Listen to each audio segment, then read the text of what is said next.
Thanks for tuning into today's podcast. Before we begin, I'd like to tell you a little bit about our new remote training here at RPP. We've been offering remote training for quite some time, but we always required the athlete to come in-house for an assessment. Now we can do the whole assessment online and bring all of our services, pitching, hitting, and strength training to your doorstep. So, if you like what we do and how we do it, go to our website at rocklandpeakperformance.com and click on Remote Training in the toolbar. Thanks. The Behind the Scenes podcast. I'm your host, Nunzio Signore, looking to bring you great dialogue with some of the best in the world of player development. The world of training baseball players has changed dramatically during the past few years, and I'm looking forward to shedding some light here on what's the latest, what's the best, and what's really happening in the world of player development. Thanks for joining me for the ride.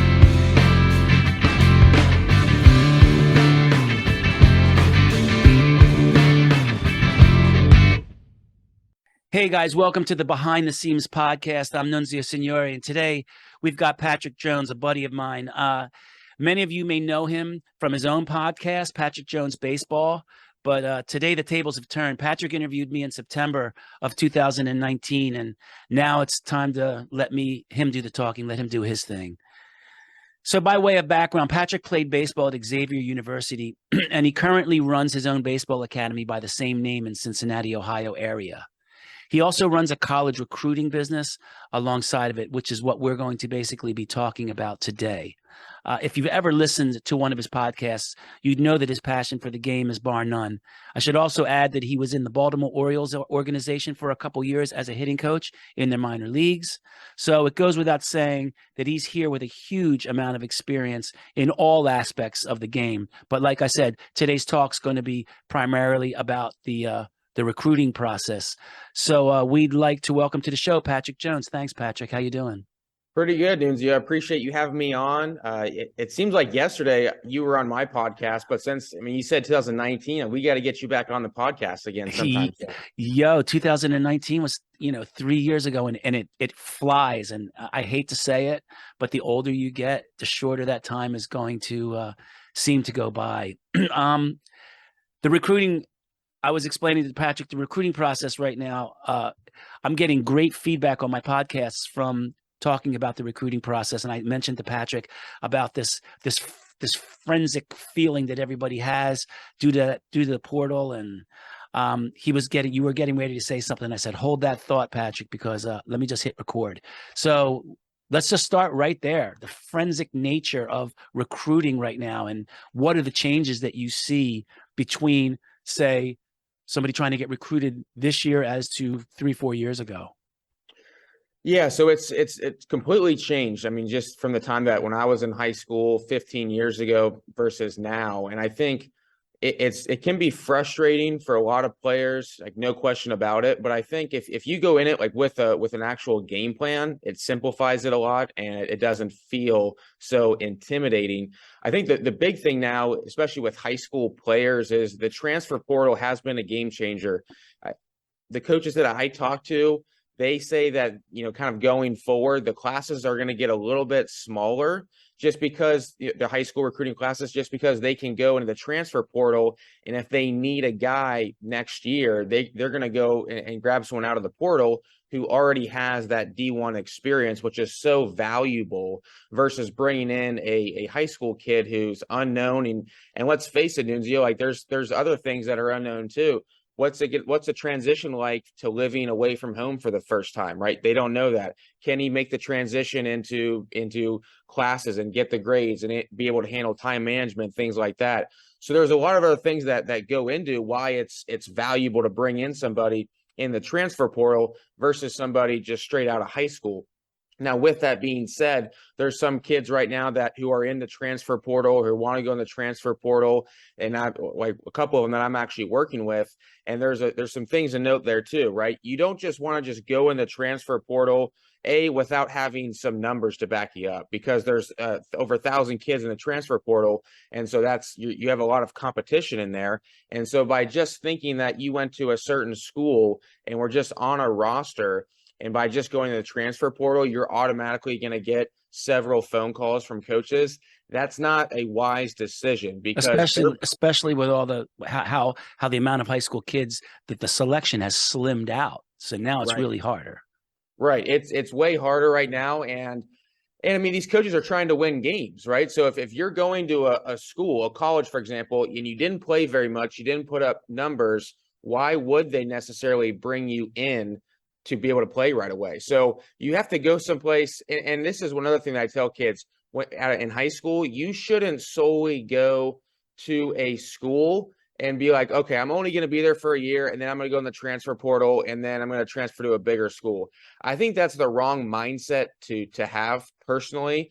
I think you're doing it for the wrong reason. Like you're solely playing for yourself versus trying to help the team win and help build the program. And if opportunities come from that, then you can, explore those opportunities. But to solely go into a situation to a school and be like, I'm only planning on being here for 1 year, and then I want to go to a transfer portal, and then I'm going to go to a bigger school.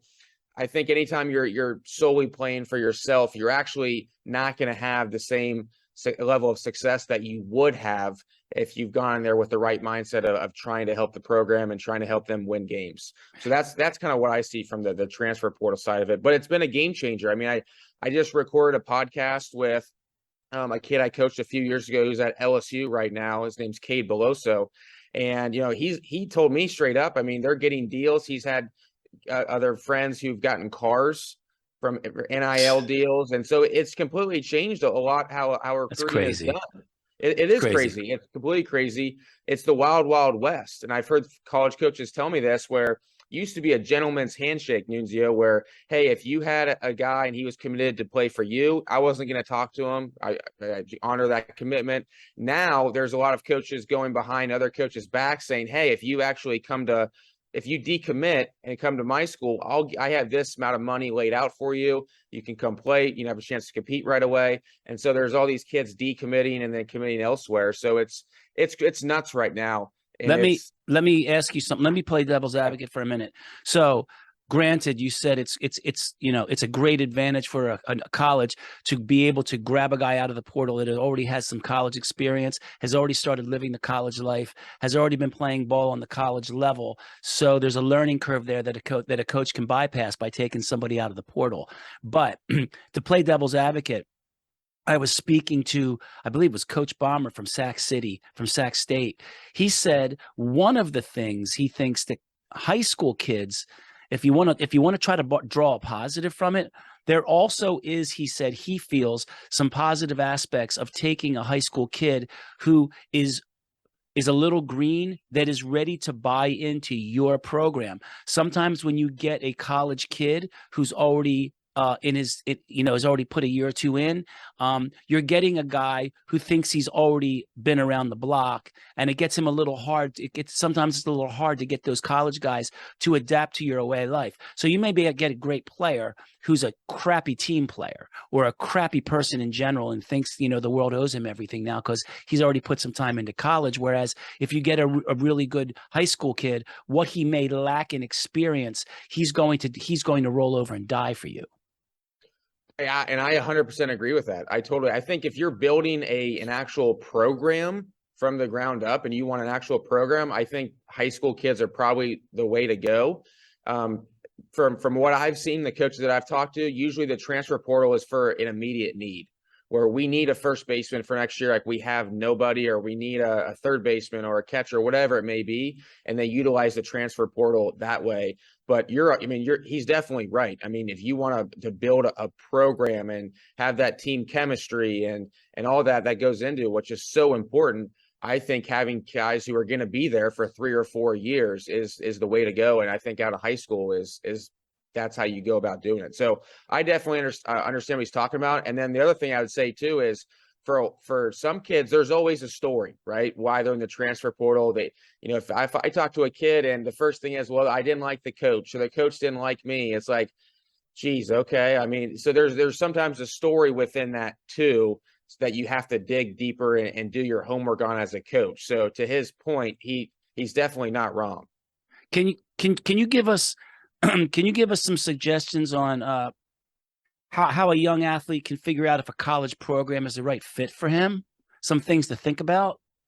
Yeah. So I think the most important thing that any player can do is get an honest evaluation from somebody. Like get an honest evaluation from somebody that's trustworthy, whether it be your travel coach or private coach or whatever, just somebody who's going to be honest with you and where you're at from an assessment standpoint. Just because there's over 1,000 college baseball programs out there. There's D1, D2, D3, NAIA, JUCO.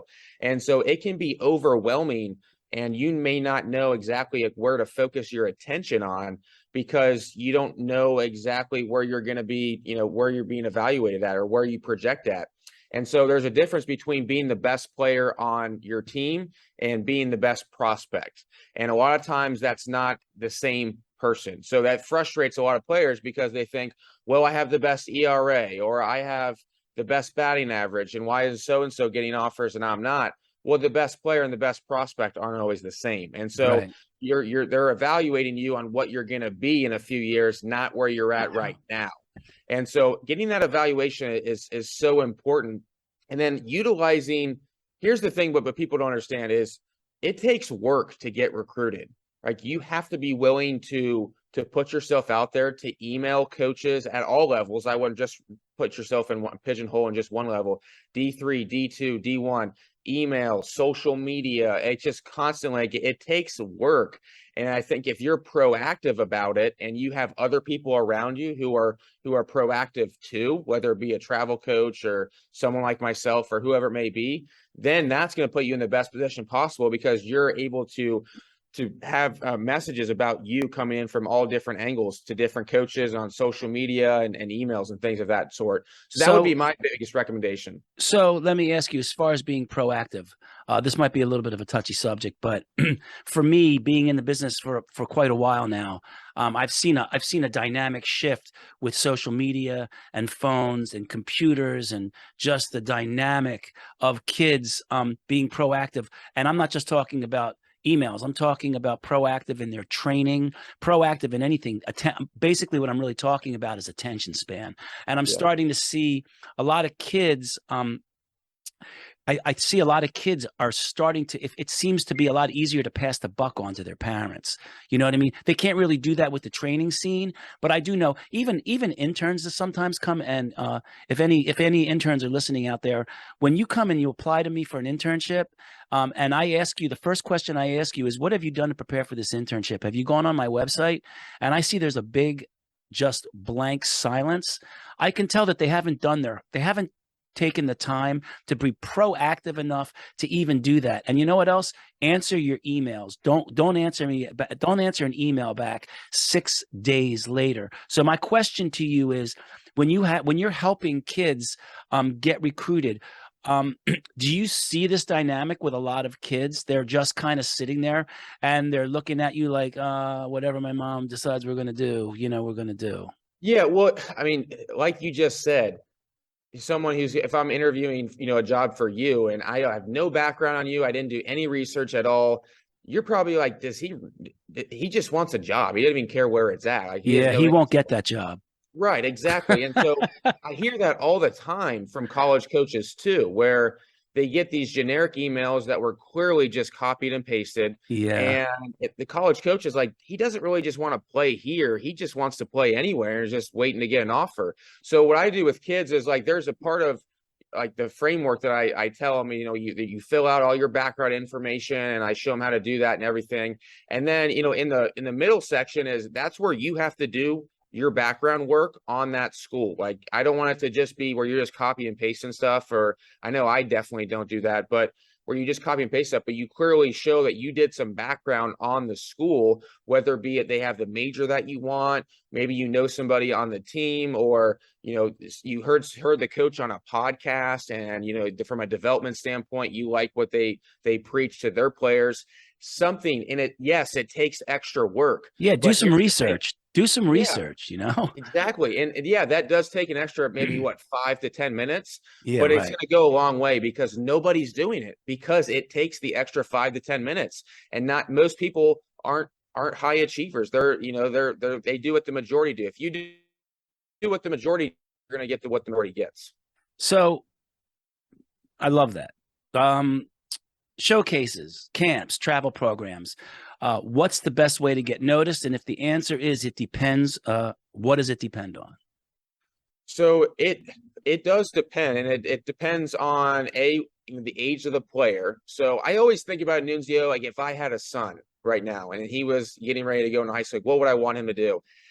If he was 14 years old, even if he was 15 years old, I wouldn't be in that big of a rush to send him to showcases and camps and all these things like that. My focus would be on him getting really good. And so Amen. your follow-up may be to that, well, all these other kids are getting these offers and committing to these big time schools at a young age. Yeah, but you know what? If they're the best player in the country at 14 and 15, then if they're not the best player when they're 17 and 18, those offers are going away too. So I'm not worried about him committing at an early age, because if he is that good, trust me, those schools will still be there when he's a junior in high school.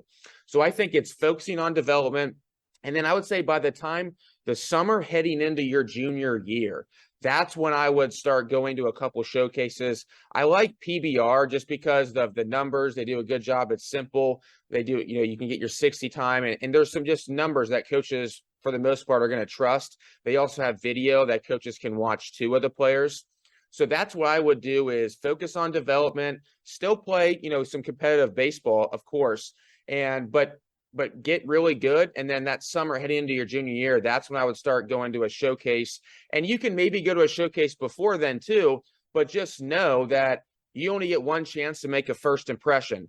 And there's so many kids that are out there that if their first impression of you wasn't, wow, I like this kid, they're just going to scroll past you, or that when they see you play, they're going to go to the next guy, because they're looking to eliminate players. There's so many kids out there. I hear this from coaches. We are looking to eliminate players more than anything else. So you don't want to be eliminated by going to a showcase when you're not ready. And you don't need, Nunzio, you obviously have technology in your facility, like I have hit tracks here. You don't have to go to a showcase to know what your exit velocity is or to know how hard you throw, right? You can go to a facility or wherever you're training at and get that done. And then when you're ready, then show, but don't show until you're ready. That's great. Great information. So what does a college coach really want, in your opinion? What's their top 3 things they look for, if there is such a thing? What do you, when you talk to a young athlete, what do you tell them? Hey man, listen, this is what you need. This is what you need. And this is what you need to go after. One of the things that I think, and this is where doing research is, different college programs like different things. And I'll give you some different, like there's certain schools I know that if a kid can't hit a ball over 100 miles an hour, they're not interested in them. Like they love power hitters and they're okay with striking out. There's other schools, they have a big park, it plays big. They like guys who can put the ball in play and have speed. So they're not worried as much about, hey, can this guy hit 100 miles an hour plus? They get a big park, the ball doesn't fly. They're more worried about, hey, we're going to play a little bit more small ball and we're going to steal bases. And so they're looking for, that type of a player. And there's no right or wrong answer. So it is a little bit different on the school and on the program and how their field plays. And so I think that's where doing some research. But I would say for the most part, bigger, faster, stronger, right? If you want to play at a high level, like let's just say your dream is to play in the SEC, you have to have, right? Even if maybe you can't hit a ball over 100 miles an hour, if you're a position player, like you better be really good with the glove. You better have some speed and some range and be able to have some good bat to ball skills. If you're a pitcher and you can't throw 92 plus, man, you better have some really good off speed. You got to be able to control the strike zone, just be a strike, just thrower time and time again. And so the higher up you go, you need more skills. I was going to say also, if you're not getting good exit velo, you're not getting good throwing velocity, and your mechanics are great. I mean, a lot of people, I know you're a hitting coach, and I've got hitting coaches in here and pitching coaches, and I completely respect what everybody does. But the greatest hitting coach in the world is not going to increase your exit velocity if you don't have strength, if you don't have the power. And I think what a lot of people It's starting to get better, but I still think there's a little bit of an old school mentality of just, if I just play baseball and play baseball and play baseball, I'll get better at playing baseball. Well, Right. you may get better at playing baseball, but your metrics might not get better, you Right. know? And So, that's why I was saying before, that's why I would focus more so on development right. up until that, that time frame where it's like, okay, now you got to show what you can do for that reason. And what I tell kids all the time, maybe it's not politically correct, but whatever, is like, hey, there's a reason guys took steroids. Okay. Yes. Obviously, we can't do that, but there's a reason why. Right. Getting strong helps you as a baseball player, pitching, hitting, 100%. everything. So let's 100%. do that legally, but there's a reason why those guys did that. And so to your point, yeah, I mean, when you start facing, this is one of the things that stood out to me, Nunzio, when I was in pro ball, is when you start facing pitchers who can throw 95 plus, you can have the greatest swing in the world. You can have speed. You can have arms. You can have a good glove. If you don't have the strength as a hitter, you have no chance. You have no chance at all. And so you have to have that strength as that foundation to even have a chance to compete at that level. And that's just the foundation. That's not even like hitting yet, right? But you have to have that. Yeah, and it's always for me when when a parent comes in here with his kid, it's the kids that it's really hard to talk the parents into saying, listen, man, your son shows up. Your son shows up half the amount of time. A, you're wasting your money, and B, every time I ask you why he wasn't here, he was playing a tournament somewhere. These parents, these discussions I have with these particular parents, I could tell you 9 times out of 10, if you look at the kid, he's 140 pounds soaking wet. And they're desperately trying to get him to showcases to show where he's to show his stuff. And he's really showcasing himself off the list. He doesn't really have what it takes. And what he needs to do is stay home and get strong. But it's like a double-edged sword. It's a catch-22. I find that the ones who don't put in the ones who are always going out and showcasing is out of necessity, but it's out of necessity because they don't have a commitment yet. And they don't have a commitment yet because they don't hit or throw hard enough. And it's because of their weight and their strength. And I don't understand it's such a hard nut to crack with that. It's just really hard. I was listening to one of your. Here's a great quote that I heard. I had Marty. Go ahead. You cut out for a second. No. Give me your quote. Go ahead. So I had Marty Sutherland, who's the recruiting coordinator at Iowa, on my podcast a couple of weeks ago, and he said something that I thought was pretty interesting. He said, "Projection will get you fired as a coach," and so if you're going to showcase the showcase, and maybe you have a good swing, and you're hoping that a coach likes you and thinks that, hey, in a couple of years he could be something. Forget about that. Forget about it, because it doesn't always work out like that. Like, what happens if you get hurt? How are you going to get stronger if you got hurt somehow? And this is really a message that you're talking. This is really a message to 13, 14-year-old kids that have the opportunity right now to not come rushing in at 17 years old and trying to make it all happen in 6 months. Right. So this is a great thing for the parents, if you're listening right now, of young kids. Get them in the weight room. Get them big and strong right now. They don't have to be 6'5", but they've got to be able to move. They have to have good lean body mass, and they have to be able to really make decisions on a fly. Yeah. And I think nutrition, it plays a big part of that. 1,000%. You see that again, I always try to look at what the best are doing.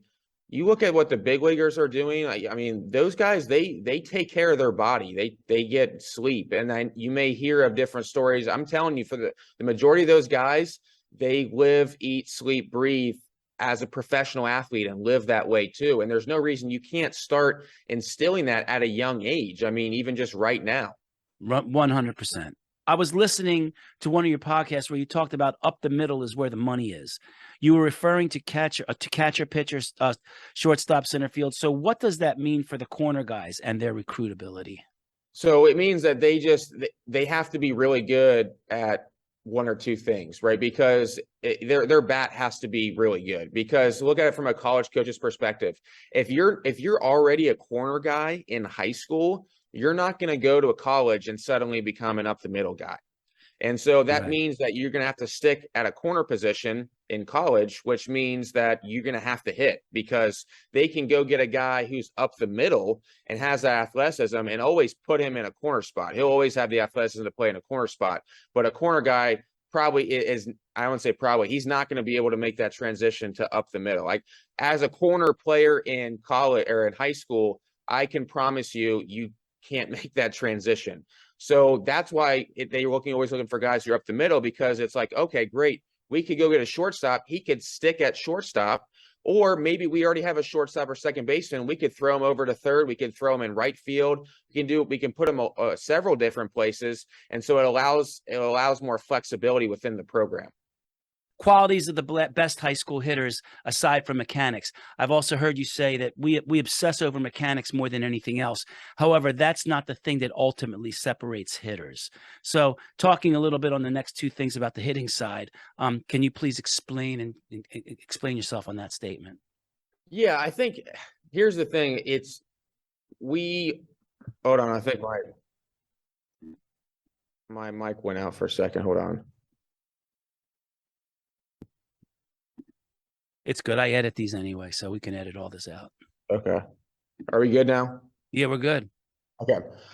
So I think one of the things that is, social media is great because you can put out content and you can learn a lot of things, but a lot of times we only value the things that we can see. And so I can put out a video of a player and break him down mechanically, and he gets a bunch of retweets and whatnot, because people can see that visually. They think that's the end all be all of hitting. But when you really study a lot of hitters, like, yeah, of course there's some foundational pieces that you need to have to be an elite hitter, whatever you want to call that. But there's also some nuance to that too. And everyone's has a little bit of a different style, a little bit of a different stance. Not every position that player gets into is exactly the same. They're pretty similar. Mm-hmm. And what I've noticed is, when you get up to a high level of baseball, for the most part, everybody has pretty good mechanics. And so that's actually not what separates hitters. It's how do they deal with failure? It's how long, when they struggle, how long do they struggle for? Because that's a byproduct of how they deal with failure. The players who don't struggle as long when they do struggle are usually the best players, because they're able to pick themselves up and not feel sorry for themselves, or are able to make those adjustments and get back to that neutral position where we want to be at from a mental state, versus the players who, I like to say, are on that roller coaster ride mentally. They stay down when they struggle a little bit longer. And what separates really good hitters is not a lot.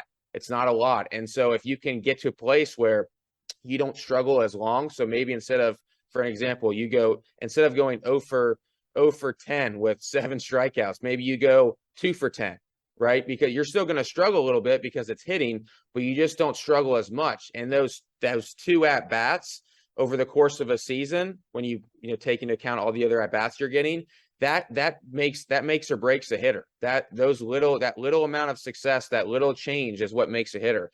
So I just think. Go ahead. Go ahead. I'm sorry. No, I was just saying, for me, I just think that hitting mechanics are overrated. Now, you may look at what I post and say, like, well, you post about mechanics. Yes, because I know that's going to help get people to drive to what I really want them to pay attention to, which is the mental side of the game and dealing with failure, whatnot.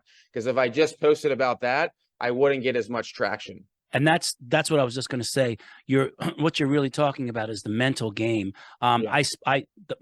2 weeks ago, I had Alan Yeager on, and everybody always is interested in Alan Yeager's his thoughts on long toss and throwing programs, and rightfully so. He's great at it. But I wanted to talk to him about the mental game because he's also equally great at that. Yep. And we spent almost an hour talking, 50 minutes talking about the mental game. And he talked about that, how not only does it help you perform, but it helps you overcome adversity when you're struggling. And getting your head in the right spot as soon as possible starts to reverse that process. And it's great that you mentioned the mental side of the game, because I think it's something that not enough people actually talk about. And if anybody out there hasn't listened to the podcast I did with Alan Yeager, it's all about that, and it was a great one. So Alan Yeager is he's fantastic at the mental side of the game, and he's an awesome guy. He's actually became a really one of my cool social media friends. It's like we're like kindred spirits a little bit, in the whole fact that, like, I spent years, meditating, and he's spent years meditating, and now all of a sudden everybody's meditating. So I think it's great. I think people need to meditate more, and I think we need to control the mental game. And once again, it goes back to what I was talking about with kids who, they're not proactive. I think that there's just so much confusion in young kids' minds from all the social media stuff that they're ridden with anxiety. And I can see it. I could see it in their assessments when they're breathing. They're breathing through their chest and their neck, and that's a sign of high anxiety. When I see guys breathing like that, I would say probably 8 out of 10 guys come in here breathing like that. So that's not a good look for becoming a great athlete and keeping your head in the game. So right. kudos to you for mentioning the mental game. You've seen it all. You've played college ball. You've coached with the Orioles. You see young kids. What do you see as the differences as guys move up from high school to college to the pros? Hunger, players who truly are hungry to get better and to learn and are willing to put in the work consistently. Those are always the guys that you can never count out. And they're also always the guys that you're never surprised when you see them succeed. I just think it's no different than investing financially. It's the compound effect. If you just consistently put in work time and time again, and it's no different than if I'm going to lift weights.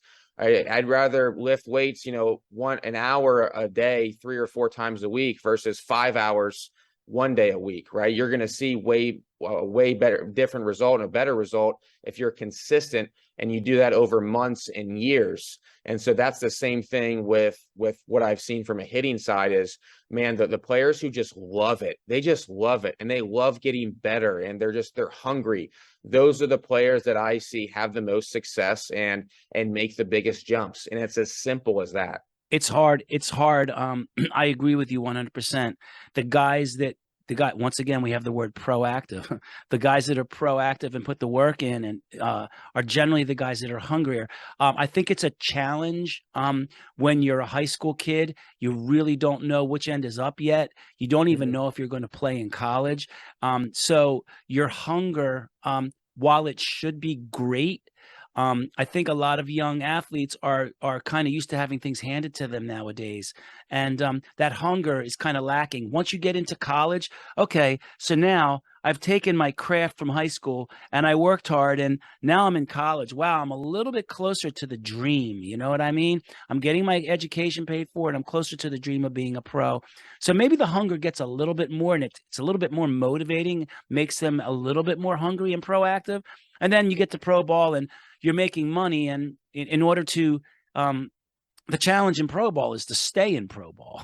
So that's really the hunger. There is survival. So I think that is ultimately that's the most hungry athlete that you'll see. And that's, hunger was a great answer. But I think the challenge for us as a society is to try to instill that hunger back in our young kids, because I'm going to tell you, over years of doing this, I kind of see that going away year over year. Do you agree with that? Yeah. I mean, I would say with the kids that I work with, I would say most of them are pretty motivated. And I think a big part of it too is it's my job as a coach to be honest with them. If they're not working hard, and I don't think they're hungry, and they say they want something but they're not putting in the time and effort, I have to be honest with them. And I think that can flip that switch for them, because as you said, they don't know, right? They're so young. And so I think as coaches, you have to be honest with them too, and be okay with the fact that they may not like the answer, but it's part of why we're coaching. And you know what? That's really That's really integrity based. Good for you, because not only they might not like the answer, but generally it's their parents that don't like that answer. Oh yeah. Somehow, you try to give a kid some constructive criticism and you end up pissing off the parents, and then all of a sudden, you're not the right guy. Yeah. But And that's that's okay. happened to me before, That's but you know okay. what? I sleep well at night knowing that I did the right thing. Me too. I have no problem saying, listen, man, your kid does not show up here. He does not put the work in. We tell him all the time. And this is the guy that's complaining that his son's velo is stuck at 82 and he can't get to 83 or 84. And I'm like, well, you know what? He hasn't even been here. Like, Right. Right.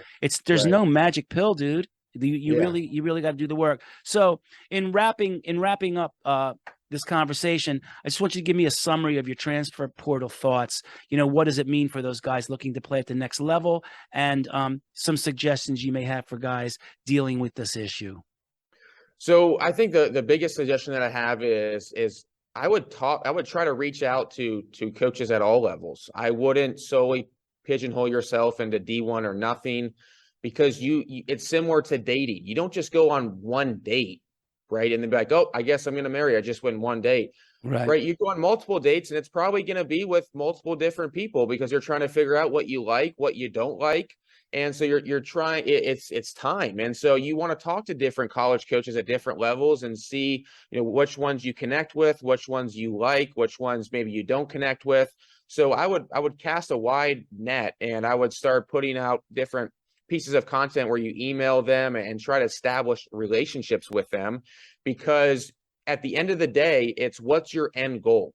If your end goal is to, let's say, play in the major leagues, well, okay, now we got to go to a place that prioritizes development, and they don't just prioritize it, but you talk to players who are currently at that school, and hey, they're like, oh, this is incredible here. We're a cutting edge. The coaches are always trying to learn. It's a place where you have a chance to go and play right away, because you're not getting drafted if you're not playing. Maybe education is important for you, and they have the major that you want.